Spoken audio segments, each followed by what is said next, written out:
This is the story of something that still gives me chills whenever I think about it. It happened to my cousin, Sam, when he was just a kid. But even now, as an adult, he refuses to talk about it much. I remember when he first told me this story.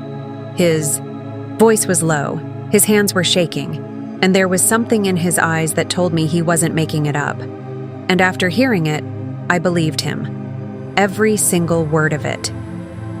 Sam was around 8 years old when his family moved into a new house on the outskirts of town. It was a quiet neighborhood, the kind where every house looked the same, and there were hardly any kids his age around.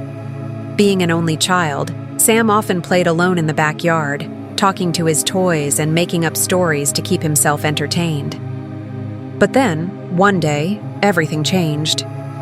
It started when he met a boy named Danny. Sam told his parents about his new friend, describing him as a boy his age with messy brown hair and old clothes. He said Danny was fun to play with and always knew the best hiding spots. At first, his parents thought it was just an imaginary friend, something kids create when they're lonely. They played along, smiling whenever Sam mentioned Danny and asking about their adventures. But soon, strange things started happening. Sam's mom would hear laughter coming from his room, even when he was supposed to be sleeping. His dad once found Sam sitting in the backyard, talking in whispers to an empty swing. One night, Sam came running into his parents' room, crying, saying Danny was mad at him. When they asked why, Sam just kept saying, "He doesn't want me to have other friends." Things got worse. Sam's mom started noticing toys moving from one place to another.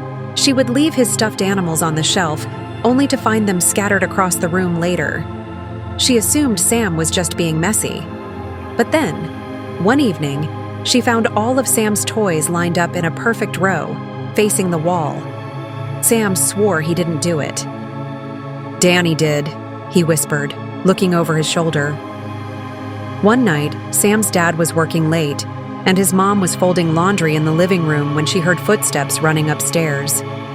Thinking it was Sam, she called out to him, but there was no response. When she went to check his room, she found him fast asleep in bed. But the closet door was slightly open. She was sure she had closed it earlier.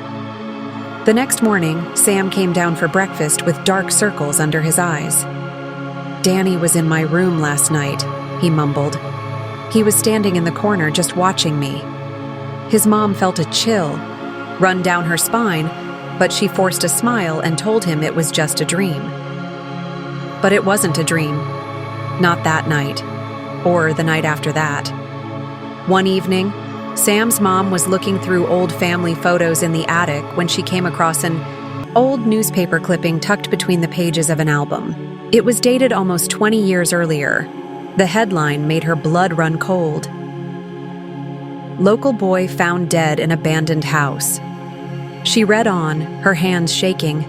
The article described the tragic death of a boy named Danny, who had gone missing, and was later found in a house just a few streets away from theirs.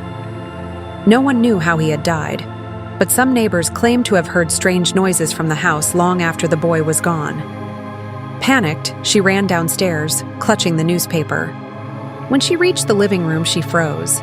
Sam was sitting on the couch, staring straight ahead, his face pale. "Mom," he whispered, "Danny says you found out." That night, they decided to leave the house. They packed their things and moved in with Sam's grandmother for a while. The house remained empty for years before someone else moved in, but Sam's family never went back.